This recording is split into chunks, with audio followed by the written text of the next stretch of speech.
በቡዳ የተበላ ሰው ወይንም ድግምት የተደገመበት ሰው ወይንም ሲህር የተደረገበት ሰው ወይንም ልክፍት ወይንም መሰርጅን ብለን እንትምንለው ማለት ነው። በዚህ ሂደት ላይ የተለከፈ ወይንም በዚህ በሽታዎች የታመመ ሰው የሚያሳያቸው የተለያዩ ምልክቶች አሉ። ከነዛም መካከልም ተደጋጋሚ የሆነ ራስ ምታት ይከሰትባቸዋል፣ እንቅልፍ ማጣት ይኖራል፣ ድብርት ይኖራል፣ ስትረስ ውስጥ ይገባሉ፣ የመጨናነቅ ሁኔታ ይሰማቸዋል። እንዲሁም ደግሞ መደንገጥ፣ ድንገት ማንኛውም ነገር ያስደነግጣቸዋል፣ የመደንገጥ ባህሪ ያላቸው። እንዲሁም ደግሞ የመርሳት ሁኔታ ይስተዋልባቸዋል። ብዙ ጊዜ የመርሳት ሁኔታ በጣም ነው እንደላቸው። ሌላው ነገር ደግሞ ምንድነው ከሰዎች መሸሽ፣ ብቸኝነትን መምረጥ አይነት ነገር ይመጣል። ያው የሚሸሹት ከማን ነው? ከሚስትም ሊሆን ይችላል፣ ከባልም ሊሆን ይችላል፣ ከቤተሰብ ሊሆን ይችላል።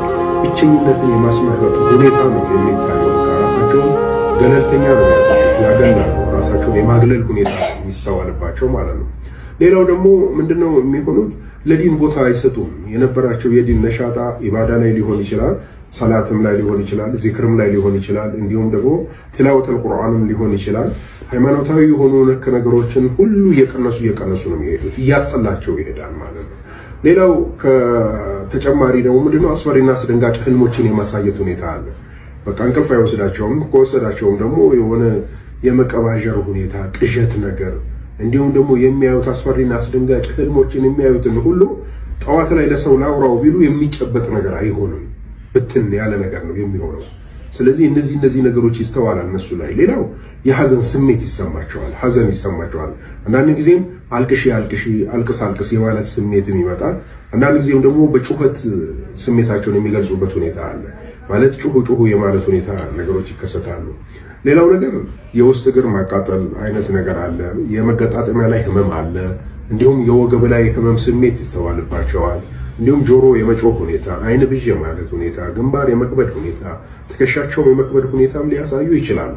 ከነዚህ ውጪ ሌላ ብዙ ምልክቶችን ሊያመጣባቸውም ይችላል። ሴቶች ላይ የወር አበባ መዛባት ሊያመጣባቸው ይችላል። በወር አበባ ጊዜ ሲበር የሆነ ፔን ወይንም ጠንካራ የሆነ ህመም ስሜት ይሰማቸዋል። የማቅለሽለሽ ሁኔታ፣ ራስ ምታት አይነት ሁኔታ። ጭንቅላታቸው ላይ 3 አይነት ነገር ነው የሚከሰተው። የራስ ምታት ህመም ስሜት አለ፣ የቁስለት ስሜት አለ፣ እንዲሁም ደግሞ የማቃጠል ስሜት ራሱ ይስተዋልባቸዋል። ይሄ በሚሆንበት ጊዜ ምንድነው ባህሪያቸው ሁሉ ይቀያየራል። ከአግብተው ከሆነ ከባሎቻቸው ጋር ወይንም ከሚስቶቻቸው ጋር ያለው ሁኔታ አጠቃላይ ኮንቨርሴሽናቸው ደል ነው የሚሆነው ወይንም